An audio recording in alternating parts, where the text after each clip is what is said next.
नमस्कार दोस्तों, मैं हूं अनजान, आपका नया साथी।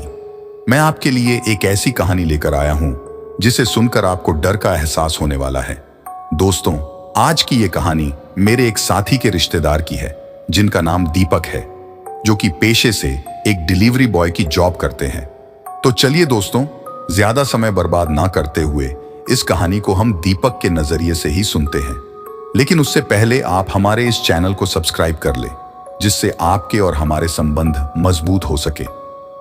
राजस्थान की वो धरती जहां एक तरफ अरावली की हरी भरी पहाड़ियां आसमान को छूती हैं, वहीं दूसरी तरफ थार का रेगिस्तान जो अपनी विशाल सुनहरी चादर बिछाए हुए है। इन्हीं की गोद में बसा है एक गांव मरुधर। यहीं पर हुआ था मेरा जन्म और यही बीते मेरे जीवन के 20 साल। मैं दीपक, एक डिलीवरी बॉय जो अमेज़न और फ्लिपकार्ट दोनों के लिए पैकेज पहुंचाने का काम करता हूं। बचपन से ही मैंने इन पहाड़ियों की खामोशी और रेगिस्तान की गर्मी को अपने बदन पर महसूस किया है। गांव का वातावरण शांत है, यहां हर कोई एक दूसरे को पहचानता है। लेकिन एक दिन अमेज़न से एक पैकेज डिलीवर करने के लिए मिला। पता एक रिसोर्ट का था जिसका रास्ता जंगल से होकर जाता था, जिसके बारे में गांव के बड़े बूढ़े बताते हैं कि जंगल में एक डायन है जिसका नाम चांदनी है। मन में डर तो था, पर पैकेज डिलीवर तो करना था। मैंने स्कूटी स्टार्ट की और चल पड़ा। जैसे ही जंगल में घुसा, एक अजीब सी सनसनाहट शुरू हो गई।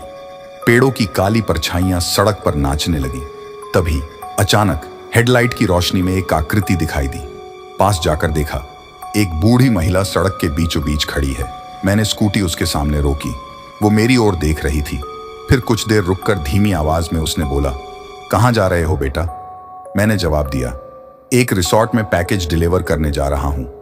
वह महिला एक अजीब सी मुस्कान के साथ बोली, तो फिर देर किस बात की? रिसोर्ट तो यही है। मैंने इधर उधर देखा, लेकिन रिसोर्ट का कहीं पता नहीं चला।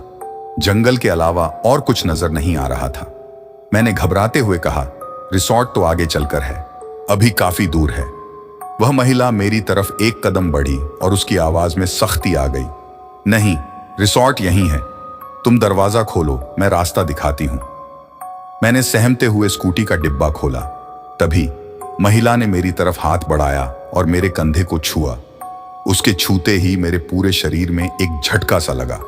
अचानक आसपास का माहौल बदल गया। पेड़ पौधे गायब हो गए और उनकी जगह एक भव्य हवेली सामने आ गई। हवेली के बाहर लैंप जल रहे थे और दरवाजा खुला हुआ था। महिला ने दरवाजे की तरफ इशारा किया और कहा, लो देखो रिसोर्ट, अपना सामान रखाओ और जल्दी वापस आ जाना। मैं उलझन में था। यह सब कैसे हो गया? कहीं ये कोई जादू टोना तो नहीं था? घबराहट के साथ मैंने पैकेज हवेली के अंदर रख दिया। अंदर का नजारा और भी अजीब था। दीवारों पर अजीब सी तस्वीरें लटकी हुई थीं और हवा में एक अज्ञात खुशबू फैली हुई थी। जल्दी से जल्दी वहां से निकलने की सोचकर मैं बाहर भागा। हवेली के बाहर महिला गायब हो चुकी थी। जंगल फिर से वहीं था, घना और अंधकारमय। मैंने अपनी स्कूटी स्टार्ट की और वापसी की रफ्तार तेज कर दी। जंगल के बीच से निकलते समय अजीब सी आवाजें आ रही थीं, मानो कोई मुझे वापस बुला रहा हो। लेकिन मैं रुका नहीं, बस गाड़ी चलाता रहा। गांव पहुंचने के बाद सीधे अपने घर गया। दरवाजा खोलते ही मेरी मां दौड़कर मेरे पास आई। उन्होंने चिंता से पूछा, दीपक, तुम इतनी देर रात कहां थे? तुम्हारा फोन भी नहीं लग रहा था। मैंने पूरी घटना उन्हें बताई। मेरी मां का चेहरा सफेद पड़ गया। उन्होंने कांपते हुए कहा, दीपक, तुमने बहुत बड़ी गलती की। जंगल में रात के समय उस औरत से किसी को बात नहीं करनी चाहिए। लेकिन मेरी मां आगे कुछ नहीं बोल सकी। उनके चेहरे पर डर साफ झलक रहा था। उस रात मैं सो नहीं सका। मेरी आंखों के सामने वही महिला का चेहरा और भयानक हवेली घूमती रही। सुबह होते ही मैंने गांव के सबसे बुजुर्ग व्यक्ति दादाजी को जाकर सारी बात बताई। दादाजी ने मेरी बात सुनी और फिर धीमी आवाज में बताया, वो जंगल में रहने वाली एक डायन है। लोग उसे चांदनी के नाम से जानते हैं। वह अकेले लोगों को बहलाकर अपने जाल में फंसा लेती है। दादाजी ने यह भी बताया कि चांदनी के पास एक हवेली है जो सिर्फ उसी को दिखाई देती है।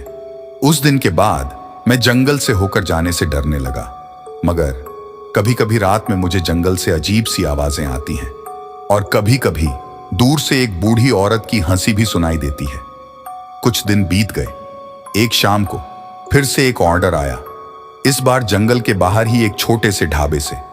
राहत की सांस लेते हुए मैंने ऑर्डर लिया और निकल पड़ा, मगर मन में कहीं ना कहीं एक छोटा सा डर बना हुआ था।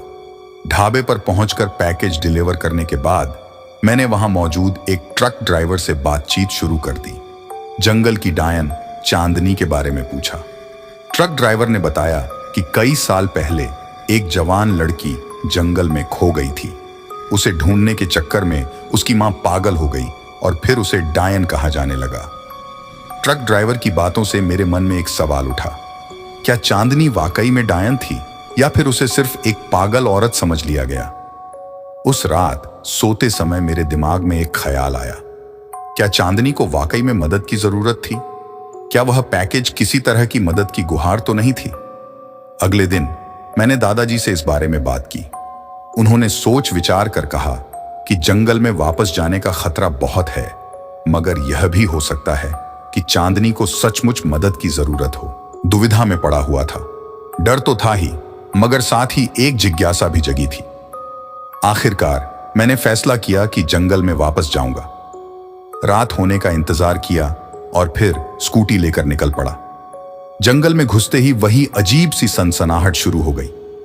पेड़ों की काली परछाइयां अब इतनी भी डरावनी नहीं लग रही थीं। शायद डर की जगह जिज्ञासा ले चुकी थी। कुछ देर बाद हेडलाइट की रोशनी में फिर से वही आकृति दिखाई दी। चांदनी सड़क के बीचों बीच खड़ी थी, बिल्कुल पहले जैसी। मैंने स्कूटी रोकी और घबराहट के साथ पूछा, आपको किस चीज की मदद चाहिए? चांदनी ने मेरी तरफ देखा और उसकी आंखों में एक उम्मीद की किरण झलकी। उसने धीमी आवाज में कहा, मुझे अपनी बेटी को ढूंढना है। मैं अवाक रह गया। क्या वाकई में चांदनी एक मां थी जो अपनी खोई हुई बेटी को ढूंढ रही थी? चांदनी की बात सुनकर मेरे रोंगटे खड़े हो गए। एक डायन के रूप में जानी जाने वाली महिला अपनी बेटी के लिए रो रही थी। मेरे मन में दया और जिज्ञासा का मिश्रण था। मैंने पूछा, आपकी बेटी कब से खोई है? चांदनी ने जवाब दिया, कई साल पहले, जब वो एक छोटी बच्ची थी। जंगल में खेलते समय वो गुम हो गई और फिर कभी नहीं लौटी।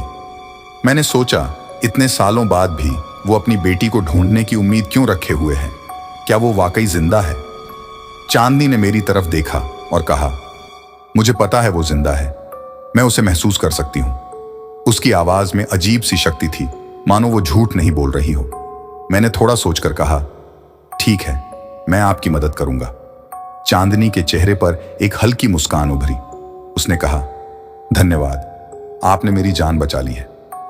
मैंने सोचा, क्या ये सचमुच में चांदनी है या फिर ये कोई और खेल रहा है? हम दोनों हवेली की तरफ चल पड़े। रास्ते में चांदनी ने मुझे जंगल के बारे में कई कहानियां सुनाई, डायन, भूत और अजीबोगरीब जीवों के बारे में। कुछ देर बाद हम हवेली के पास पहुंच गए। हवेली पहले से भी ज्यादा भयानक लग रही थी।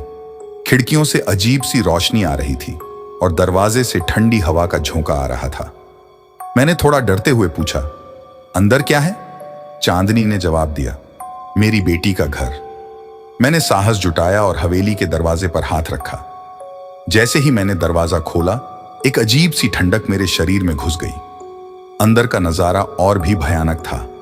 दीवारों पर अजीब सी तस्वीरें लटकी हुई थीं, फर्श पर जाले फैले हुए थे और हवा में एक सड़ी हुई गंध फैली हुई थी। चांदनी ने मेरा हाथ पकड़ा और कहा, चलो मेरी बेटी को ढूंढते हैं। हम हवेली के अंदर गहरे होते गए। हर कमरे में हमें अजीब सी चीजें दिखाई दी, टूटी हुई गुड़ियां, जले हुए कपड़े और खून के धब्बे। अचानक एक कमरे से चीखने की आवाज आई। चांदनी का चेहरा डर से सफेद हो गया। उसने कहा, वो मेरी बेटी है। हम भागते हुए उस कमरे की तरफ गए। दरवाजा खोलते ही हमने देखा कि एक छोटी सी लड़की एक अंधेरे कोने में बैठी रो रही है। चांदनी दौड़कर लड़की के पास गई और उसे गले लगा लिया। लड़की ने रोते हुए कहा, मां, तुम कहां थी इतने सालों तक? चांदनी ने जवाब दिया, मां, तुम्हें ढूंढने में व्यस्त थी। मैं अवाक रह गया था। क्या ये सचमुच में चांदनी की बेटी थी या फिर ये कोई जादू टोना था? चांदनी ने मेरी तरफ देखा और मुस्कुराते हुए कहा, धन्यवाद, तुमने मेरी बेटी को वापस लाने में मेरी मदद की। मैंने घबराते हुए पूछा, लेकिन ये सब कैसे हुआ? चांदनी ने जवाब दिया, मैं कोई डायन नहीं हूं, मैं बस एक मां हूं जो अपनी। चांदनी की बात बीच में ही रुक गई। हवेली के अंदर अचानक अंधेरा छा गया। चीखने की आवाज फिर से आई, लेकिन इस बार वो लड़की की आवाज नहीं थी। वो आवाज बूढ़ी और भयानक थी। हवा में एक सीलन सी छा गई और कमरे का तापमान अचानक गिर गया। दीवारों पर टंगी तस्वीरें गिरने लगीं और फर्श पर रखी चीजें हिलने डुलने लगी। चांदनी का चेहरा डर से सफेद पड़ गया। उसने मेरा हाथ पकड़ा और कहा, चलो यहां से भागते हैं। हम दोनों हवेली से बाहर निकलने के लिए दौड़े, लेकिन दरवाजा अचानक से गायब हो चुका था। दीवारें हमारी तरफ सिकुड़ने लगीं, मानो हवेली हमें जिंदा निगल जाना चाहती हो। चांदनी चीखने लगी, नहीं, मेरी बेटी, वो कहां है? मैं घबरा गया था। ये सब क्या हो रहा था? क्या चांदनी वाकई में एक डायन थी और उसने मुझे जाल में फंसा लिया था? अचानक मेरे कंधे पर किसी का हाथ पड़ा। मैंने पीछे मुड़कर देखा तो वहीं छोटी लड़की खड़ी थी, लेकिन अब वो लड़की वैसी नहीं लग रही थी। उसकी आंखें लाल हो गई थीं और चेहरे पर एक खतरनाक मुस्कान थी। लड़की ने एक भयानक आवाज में कहा, अब तुम यहीं रहोगे, मेरी नई गुड़िया।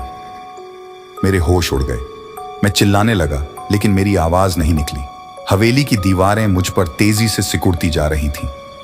अचानक मुझे अपनी स्कूटी की हेडलाइट की रोशनी दिखाई दी। जैसे ही रोशनी हवेली पर पड़ी, वो धीरे धीरे गायब होने लगी। लड़की और चांदनी का भी वही हाल हुआ। कुछ ही सेकंड में मैं फिर से जंगल में खड़ा था।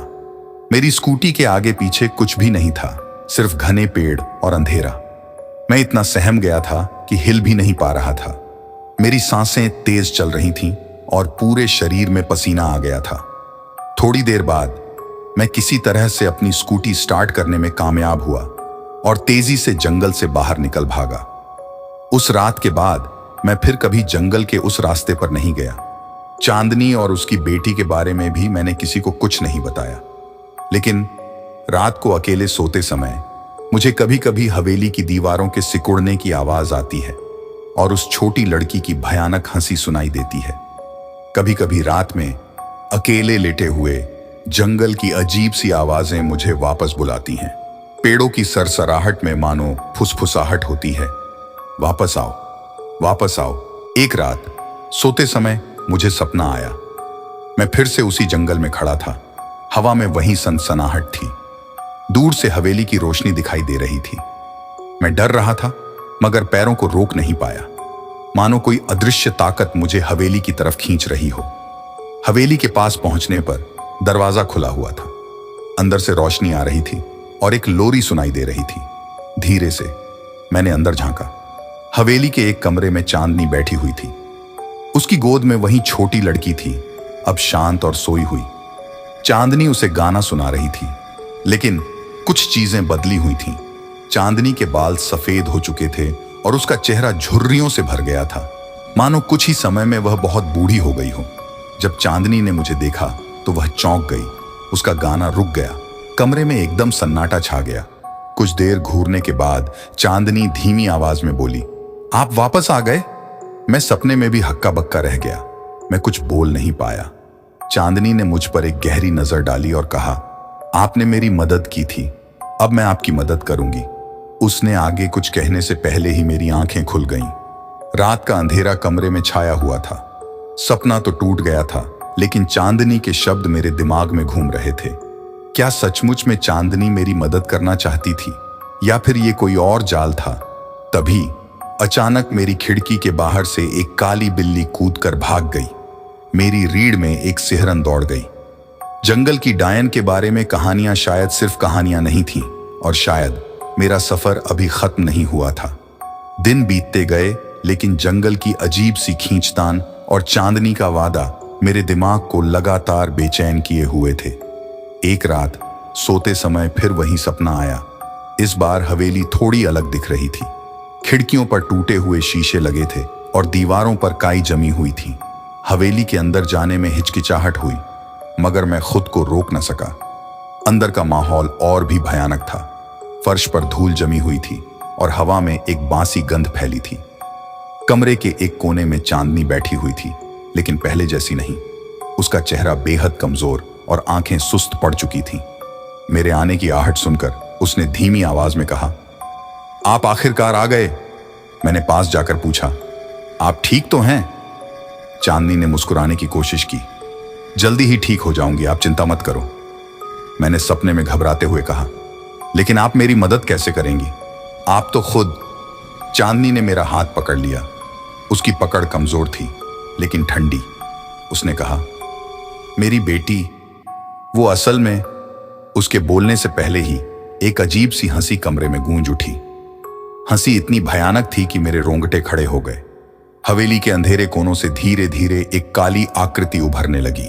आकृति धुएं जैसी थी, लगातार बदल रही थी। उसकी लालच भरी नजर मुझ पर टिकी हुई थी। मां! एक चीख कमरे में गूंजी। आवाज वही छोटी लड़की की थी, लेकिन इस बार उसमें एक खौफ भी झलक रहा था। चांदनी ने कमजोर आवाज में कहा, वो असली नहीं है। ये जंगल की बुरी आत्मा है। इसने मेरी बेटी की आत्मा को अपने जाल में फंसा लिया है। अब सब कुछ समझ में आ रहा था। चांदनी की बेटी असल में मर चुकी थी, लेकिन जंगल की बुरी आत्मा ने उसकी आत्मा को अपने वश में कर लिया था। चांदनी ने मेरी तरफ देखा और कहा, इस जंगल को छोड़कर भाग जाओ। ये जगह तुम्हारे लिए खतरनाक है। मैं वहां से भागना चाहता था, लेकिन मेरे पैर जमीन पर जमे हुए थे। आत्मा मेरी तरफ बढ़ने लगी। अचानक मुझे अपनी स्कूटी की चाबी याद आई। असल जिंदगी में मेरी जेब में चाबी दबाई हुई थी। मैंने सपने में ही जेब में हाथ डाला और चाबी निकाल ली। उसी समय स्कूटी की तेज रोशनी सपने में भर गई। रोशनी जंगल की बुरी आत्मा पर पड़ी और वो चीखते हुए पीछे हटने लगी। चांदनी ने मुस्कुराते हुए कहा, धन्यवाद, आपने मेरी मदद की। जैसे ही रोशनी कम हुई, हवेली और चांदनी गायब हो गई। मैं फिर से जंगल में खड़ा था। सुबह का सूरज पेड़ों के पीछे से निकल रहा था। हंसते हुए उठा। यह तो सिर्फ एक सपना था, लेकिन इस सपने ने मुझे जंगल के खतरे और चांदनी की पीड़ा से अवगत करा दिया था। अब यह मेरी जिम्मेदारी थी कि मैं किसी तरह जंगल की बुरी आत्मा को खत्म करूं और चांदनी की बेटी की आत्मा को मुक्ति दिलाऊं। उस सुबह की नींद से उठते वक्त सिर में भारीपन था। रात का सपना मेरे दिमाग में घूम रहा था।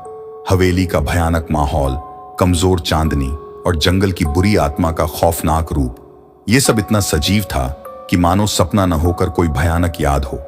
तब मुझे एहसास हुआ कि मेरी जेब में स्कूटी की चाबी दबाई हुई थी। यह सपने से जुड़ा एक अजीब सा तालमेल था। क्या यह कोई संकेत तो नहीं था? पूरे दिन काम में मन नहीं लगा। जंगल से गुजरने वाले हर ऑर्डर को मना कर दिया।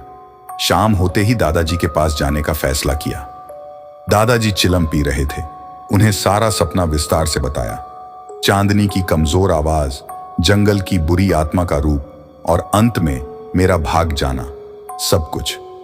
दादाजी ने मेरी बात ध्यान से सुनी और फिर गंभीर स्वर में बोले, दीपक, ये कोई साधारण मामला नहीं है। जंगल की बुरी आत्मा बहुत ताकतवर होती है। उसे खत्म करना आसान नहीं होगा। उन्होंने बताया कि जंगल में एक पुराना मंदिर है जिसे जंगल वाली देवी का मंदिर कहा जाता है। माना जाता है कि देवी जंगल की रक्षा करती हैं और बुरी आत्माओं को दूर रखती हैं। शायद जंगल वाली देवी ही चांदनी की बेटी की आत्मा को मुक्ति दिला सकती है, दादाजी ने कहा। उनके शब्दों में एक उम्मीद की किरण नजर आई। मैंने पूछा, तो फिर देवी को कैसे मनाएं? दादाजी ने बताया कि मंदिर तक पहुंचना ही काफी मुश्किल है। जंगल की बुरी आत्मा किसी को भी वहां जाने नहीं देती है। इसके लिए एक खास पूजा की जरूरत है जिसे सिर्फ गांव के पुजारी ही कर सकते हैं। उस रात पुजारी जी को बुलाकर पूरी कहानी बताई। पुजारी जी ने माथा टेका और कहा, दीपक, ये बहुत खतरनाक काम है, मगर चांदनी की मदद करनी जरूरी है। उन्होंने अगले कुछ दिनों में जंगल वाली देवी को मनाने के लिए विशेष पूजा की तैयारी शुरू कर दी। जड़ी बूटियां इकट्ठी की गईं और मंत्रों का जाप किया गया। पूरे गांव को जंगल की बुरी आत्मा से लड़ाई की भनक लग गई थी। हर कोई हमारे लिए दुआ कर रहा था। आखिरकार पूजा का दिन आ गया। सुबह होते ही पुजारी जी पूजा की सामग्री लेकर निकल पड़े। मैं भी उनके पीछे अपनी स्कूटी पर सवार था। जंगल के रास्ते पर चलते हुए एक अजीब सा सन्नाटा छाया हुआ था। जानवरों की कोई आवाज नहीं आ रही थी। पेड़ों के पत्ते भी हिल नहीं रहे थे, मानो पूरा जंगल हमें सांसें रोक कर देख रहा हो। कुछ देर बाद वही जगह आ गई जहां हवेली दिखाई देती थी, लेकिन इस बार हवेली गायब थी। उसकी जगह पर सिर्फ खंडहर और टूटी हुई ईंटें बिखरी हुई थीं। पुजारी जी ने मंत्रों का जाप शुरू किया। उनकी आवाज जंगल में गूंजने लगी। अचानक हवा में एक हलचल मची और जंगल की गहराई से काली छाया निकलने लगी। वही जंगल की बुरी आत्मा क्रोध से भरी हुई। पुजारी जी घबराए नहीं। उन्होंने मंत्रों का जाप और तेज कर दिया। जंगल की जमीन पर जड़ी बूटियों से बनी एक जटिल आकृति बनाई गई थी और पुजारी जी उसके बीच में खड़े होकर मंत्रों का उच्चारण कर रहे थे। आत्मा ने उन पर हमला करने का प्रयास किया, लेकिन जड़ी बूटियों की आकृति एक सुरक्षा कवच की तरह काम कर रही थी। मैं दूर से स्कूटी पर बैठा हुआ ये सब डरते हुए देख रहा था। लड़ाई काफी देर तक चली। पुजारी जी पसीने से लथपथ थे, लेकिन उनकी आवाज में डर नहीं था। धीरे धीरे जंगल वाली देवी के मंत्रों का असर दिखने लगा। काली छाया कमजोर पड़ने लगी। अचानक आकाश में बिजली कड़की और जोरदार आवाज के साथ बारिश शुरू हो गई। बारिश की बूंदों से जंगल की बुरी आत्मा सिसकने लगी, मानो बारिश उसे शुद्ध कर रही हो। कुछ ही देर में काली छाया पूरी तरह से गायब हो गई। बारिश भी रुक गई। पुजारी जी जमीन पर बैठ गए। वे बहुत थक गए थे। मैं उनके पास गया और पूछा, अब क्या होगा? पुजारी जी ने थका हुआ सांस लेते हुए कहा, जंगल की बुरी आत्मा खत्म हो गई है। अब चांदनी की बेटी की आत्मा को शांति मिलेगी। उनकी बात खत्म होते ही हवा में एक रोशनी चमकी। दूर से एक छोटी सी लड़की की आकृति आती हुई दिखाई दी। वो वही लड़की थी जिसे मैंने हवेली में देखा था। आते आते वो मुस्कुराने लगी। उसने पुजारी जी के चरण छुए और फिर मेरी तरफ देखकर बोली, धन्यवाद, आपने मुझे मुक्ति दिलाई। उसके बोलने के बाद रोशनी और भी तेज हो गई और फिर धीरे धीरे गायब हो गई। कुछ देर तक मैं वहीं खड़ा रहा। आसपास सन्नाटा था, लेकिन अब पहले जैसा भयानक नहीं लग रहा था। जंगल की हवा अब ताजा और स्वच्छ महसूस हो रही थी। धीरे धीरे गांव की तरफ वापसी की यात्रा शुरू की। रास्ते में पुजारी जी ने बताया कि जंगल वाली देवी ने चांदनी की बेटी की आत्मा को स्वर्ग में जगह दे दी है। गांव पहुंचते ही सभी लोग खुशी से झूम उठे। जंगल की बुरी आत्मा से मुक्त होने का जश्न मनाया गया। मैं गांव का हीरो बन गया था, लेकिन जश्न के बीच में भी मेरे मन में एक सवाल उठता रहा, चांदनी का क्या हुआ? जंगल वाली देवी ने उसकी मदद की या नहीं? कुछ दिन बाद रात को सोते समय फिर से सपना आया। इस बार हवेली फिर से बनी हुई थी, लेकिन पहले से कहीं ज्यादा खूबसूरत। हवेली के बाहर चांदनी बैठी हुई थी। उसका चेहरा शांत और हल्का सा मुस्कुराता हुआ था। मैं सपने में ही उसके पास गया और पूछा, आप ठीक हैं? चांदनी ने मेरी तरफ देखा और धीमी आवाज में कहा, हाँ, मैं ठीक हूं। जंगल वाली देवी ने मेरी बेटी की आत्मा को मुक्ति दिलाई और मुझे भी जंगल के बंधन से मुक्त कर दिया। मैंने राहत की सांस ली। चांदनी आखिरकार शांत थी। उसने आगे कहा, आपने मेरी बहुत मदद की दीपक, आपका धन्यवाद। उसके बोलते ही हवेली फिर से गायब होने लगी।